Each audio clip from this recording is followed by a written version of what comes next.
I want to talk a little bit about a little hunting trip we took, Cecil. Yes, our adventure. Yes, and it was an adventure. So we went, first of all, before we talk about the adventure itself, tell us why this area we live in is so cool.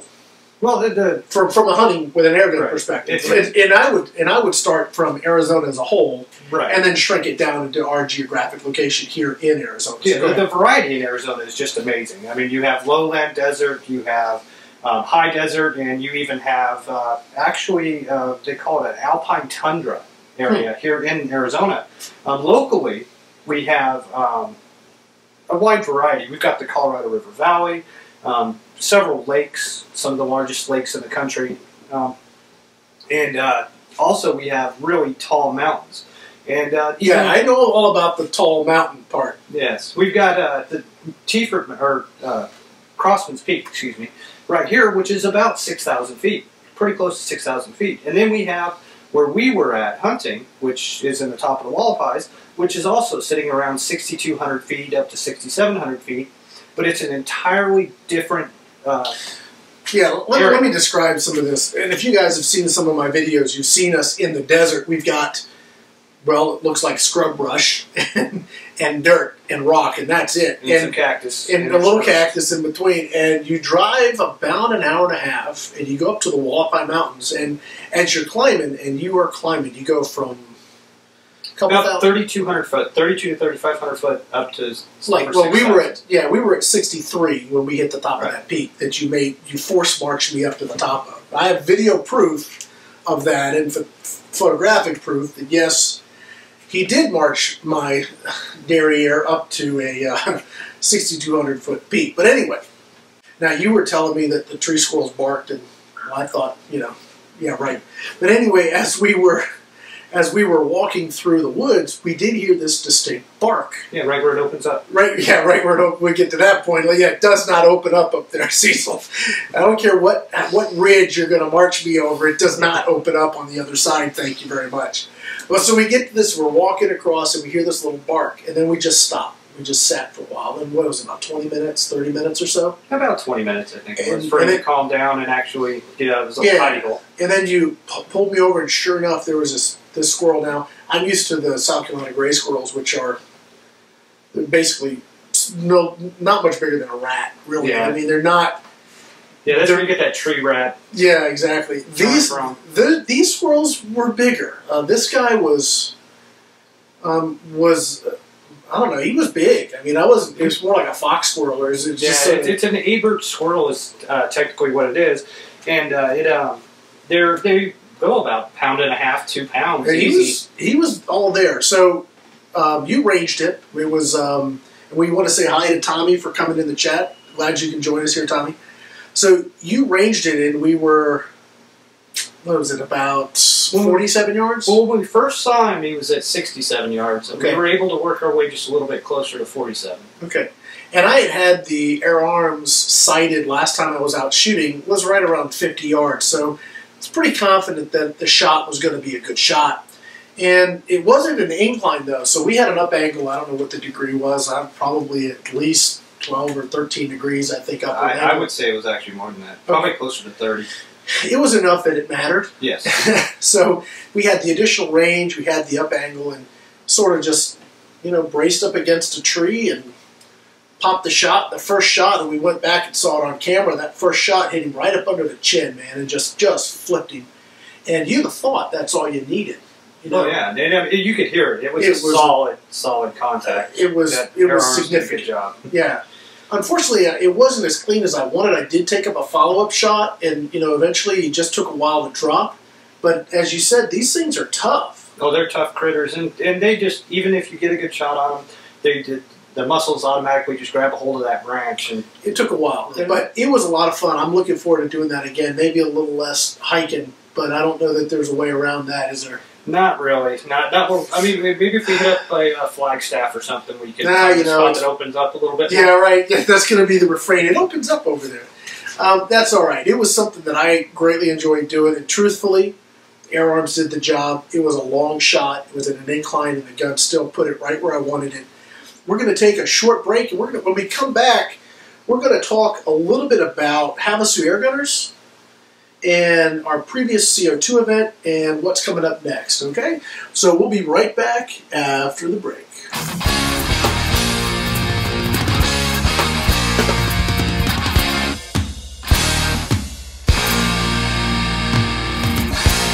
What I love about the club is that it gives people the opportunity to come out and actually do this stuff that they just never have the chance to otherwise. Right. Without us providing the service of having a club, and we're glad to do it, people get exposed to these air guns that they would never had a chance to shoot. And we kick this around the club quite a bit. How do we bring field target, that sense of competition, how do we bring that to the average air gunner? Right, and that was a big question because I saw today on Facebook somebody had posted a picture of the U.S. field target team, and you look at that picture and you see these, Anschutz and yeah, I mean, it's just thousands of dollars in guns and optics, right. And it's out of the reach of your average, everyday person or teenager that wants to try a competition like field target. Right. So we came up with an idea. We agonized over this. I mean, we thought, well, let's limit it to monetary. You can only have so much invested. But, I mean, even a basic pre-charged gun's going to run you $500 at minimum to $1,000, exactly. And you got optics, and then, where do you draw the line? Can it be modified? By the time we got done looking at the various rules that you'd have to put into place to make it quote-unquote competitive and affordable, it was just unwieldy. And then, this sort of thought jumped into my head. Why not limit it to just CO2? By making it CO2, one, we can actually use our venue because trying to shoot the knockdown targets beyond 35 yards is a stretch anyway with a CO2 gun, with an unmodified CO2 gun. That's one of the rules, it has to be unmodified. But, from we were setting up targets from like 7 or 8 yards out to like 30-some yards. We're using the Umarex Fusion, which is a CO2 gun. It's suppressed. It's single shot, 177, and it's actually really accurate. It's a fun gun to shoot. It's very inexpensive, which that was the point. Now, Umarex has provided a couple guns and scopes for us to use at these events so that people that want to try it, they can come down and again, without any investment really, they can come see if it's something they want to do, and from there, they can make a decision. Well, we had our first CO2 trial, the CO2 field target test run. It was a real good day, and I think we really kind of stumbled onto something because like I said, it levels the playing field and it makes it accessible, and that's really what we wanted to do. We wanted to encourage younger, newer shooters that they don't have $1,500, $1,800, $2,500 to spend on a rifle just to be competitive. If you want to know what's going on with Havasu Airgunners regularly, just join the Facebook page, and then you'll get the notices. And we put up. I think, did you post the flyer for the next event? I believe I did. If I didn't, okay. All right. Yes. So let's talk a little bit about the next event. And goodness, we're going to have to move it along here. So the next event is just going to be an open shoot. No big sponsors, no big agenda. We're just bringing a bunch of stuff out, and we're going to shoot stuff. Yes. Just let people try them out and see what's available. All right. And a good variety.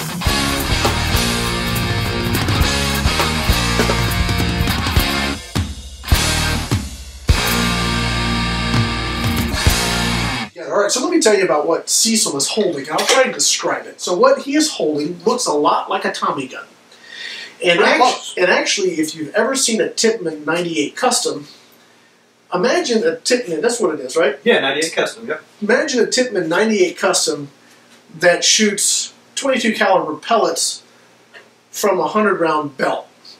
Yes, very rapidly. So, what we've got, and we want you guys to hear this on the air, this is the SMG-22, and Sue, I think you should be able to find a link to their website. I think it's Ordnance, air-ordnance.com or something along those lines, if you could put a link in there for those guys.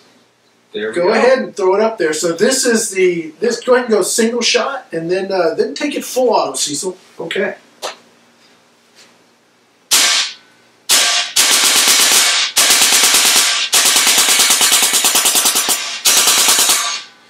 Okay then. That's a little fun. I may have to take this one home with me. Yeah, I can just see your neighbors loving that one. Oh yes. So that is the SMG-22. This gun is actually pretty cool. For you guys that are interested in more accuracy by volume, or just getting out and just shooting stuff for the heck of it, like put a bunch of tin cans up. I actually have my accountant who says he has a laptop that he wants destroyed. Yes. So I think what we're going to do is get that from him when we shoot a video of this, is just blast it with blast the laptop with you. Oh, yes. It's very, very cool.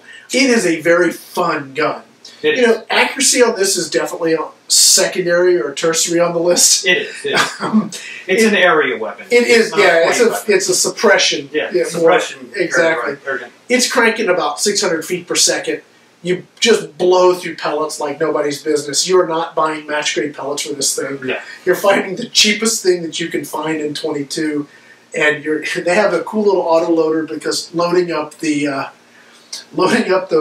magazines is a chore, or the belts is a chore. But anyway, 10 minutes work for 2 minutes. Yeah, exactly, and you blast through really, really quick. But I want to thank those guys for sending it. They sent it a while back, and I just haven't had a chance to get to it. But it is on the docket to get a video done, so that's pretty cool. All right, so we have a couple minutes here, and everybody wanted to know about the Hatsan Big Bore. So let's go ahead and go back to that, since that's we'll call that to one of our questions that we'll take some time away from that slot. Yes. Correct. The BT65 quiet energy, so it's a suppressed big bore air gun, and the suppression actually works. Measured at the range, the 30 cal was topping out about 104, 103.8 dB, and the 357 was topping out at 99 dB. Yep. That's pretty doggone usable for a big bore air gun.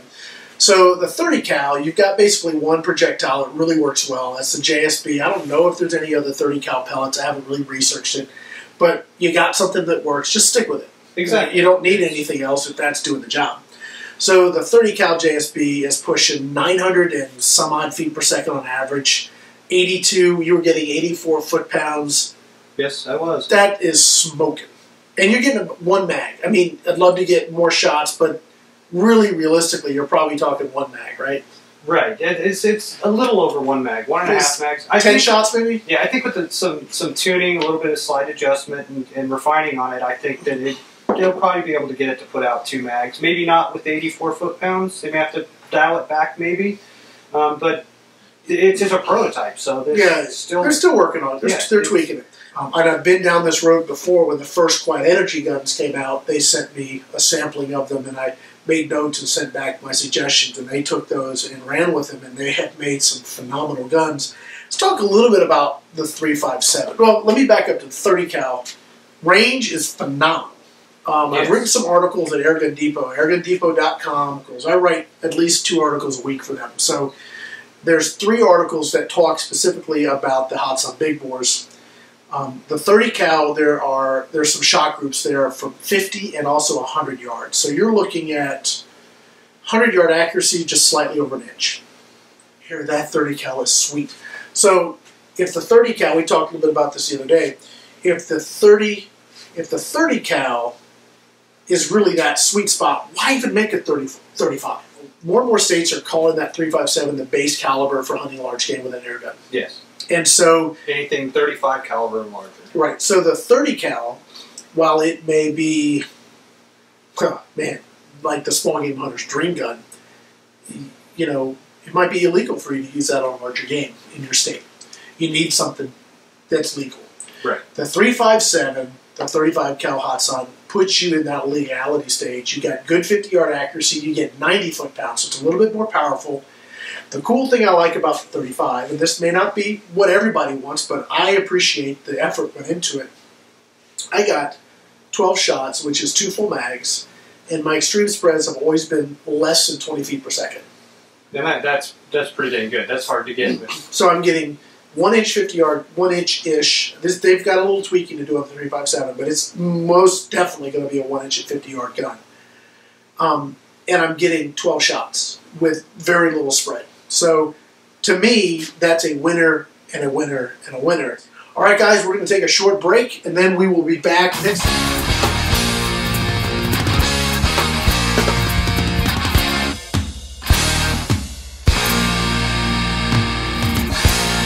So we got a couple, well, they're not listeners yet, but I get emails continuously, and one I thought was pretty interesting. So the question was, how do you fill the Vortex piston? And I've had actually some people that have let all the air out and then said, how do I fill this back up? Because, of course, when you get a new air gun, the first thing you want to do is take it apart and play with it, right, Cecil? Is that the goal? That's the first inclination I have. Yeah. Let's take this apart and see how it works. Yeah, and then it doesn't work so well, and then you're stuck with a gun that you've got two parts and you own both of them. Anyway, so what I'm holding here is the Vortex piston, and what you've got on the side is you've got a little screw. That's the release. If you open that up, all the air goes out. And the other part looks exactly like what you have on the side of their pre-charge guns. Yeah, so your fill probe. And I'm going to hold this up to the camera so you guys can see that. Well, not on the radio. Yeah, kind of hard to see on the radio. But obviously, when we put this video up on YouTube, you can actually see what this looks like. So you would fill this up with a hand pump or a scuba tank, and it says on the side, do not exceed 150 bar. So the hand pump might be the best option. Yeah, because it's a tiny little cylinder, and it fills really fast. The cool thing about these is you can rebuild them. You can get a rebuild kit. To get it apart the first time takes a torch, because they are really aggressive. We'll put it that way, and make sure they don't want it to break or fall apart. But after that, you can actually rebuild this pretty easily, which is kind of cool, because you certainly can't do that with almost any other mainstream pneumatic ram type power plant. No, none of them. It stops working and you got to buy a new one. So anyway, you put the probe in there and you pump it up. Now the big question was, what pressure is factory pressure for various guns? Well, that I just don't know. I mean, I think you're going to have to email Hatsan. You can go to HatsanUSA.com. Up at the top right of the page, you have warranty safety. There's a customer service form. One of the options is, I have a question about my gun. Fill that out, and they'll get back to you with exactly what is factory for your gun. The other question was, if he pumps it all the way up to 150 bar and tries to cock it, will it break the barrel? No, you will not break the barrel if you fill this up. Really, frankly, from 135 to 150, you're not going to get much of a power increase. You're just making more work for yourself. So, find out whatever the factory setting was, and I bet you those guys over there have put in the effort to really optimize it. So just because it can go to 150, you're probably not doing yourself any favors by trying to take it to 150. The next question I have is about the Beeman R9. Now, I've had a Beeman R9 for a while, and it is a phenomenal gun. I love the R9. And the question was, is it still one of the best guns in the $500-ish price range? My personal opinion is absolutely yes, it is. Now, I will say that for whatever reason, some of the Wyrock guns that I've looked at recently or shot have a little bit of a buzz to them. I've got an HW50, the R9. I tested the 97 not too long ago, a couple years back, and they all kind of have a buzz. And I don't know if they're not greasing them because they want to increase velocity. And what you'll find is people want to have a high velocity, high velocity, high velocity. So if you grease the gun to dampen the vibration, you actually reduce the velocity a little bit. So I think maybe they use a little bit of oil or something lighter that still lubricates it, but it does nothing for the dampening. Frankly, I'll take a gun that has little to no vibration and drop a few FPS. Personally, I find the gun's a little bit easier to shoot. Okay, so now the next question I have was, somebody asked me about the custom shop pistol from Crosman, and I don't know if we've got one under there. Okay, so I've got here, and you guys, again, on radio can't see it, but when you see the video you can. So this is a 2300 metal breech. I have done a little custom work to it, because when you buy these custom guns, you never stop there. The question was, are they worth it?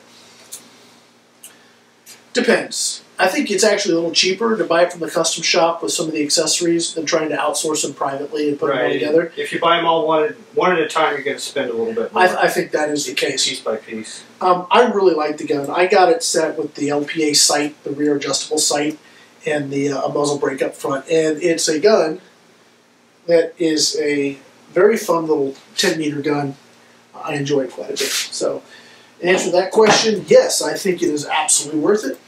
It's something I've enjoyed shooting and probably will continue to enjoy shooting. And it's something that we take out to the Havasu Airgunners shoot regularly because it's very easy for youngsters to actually handle and shoot that gun. Yes, it is. And with being single shot, it teaches to make each shot count. Yeah, discipline. It's very, very good. Yeah. So I like the custom gun. So.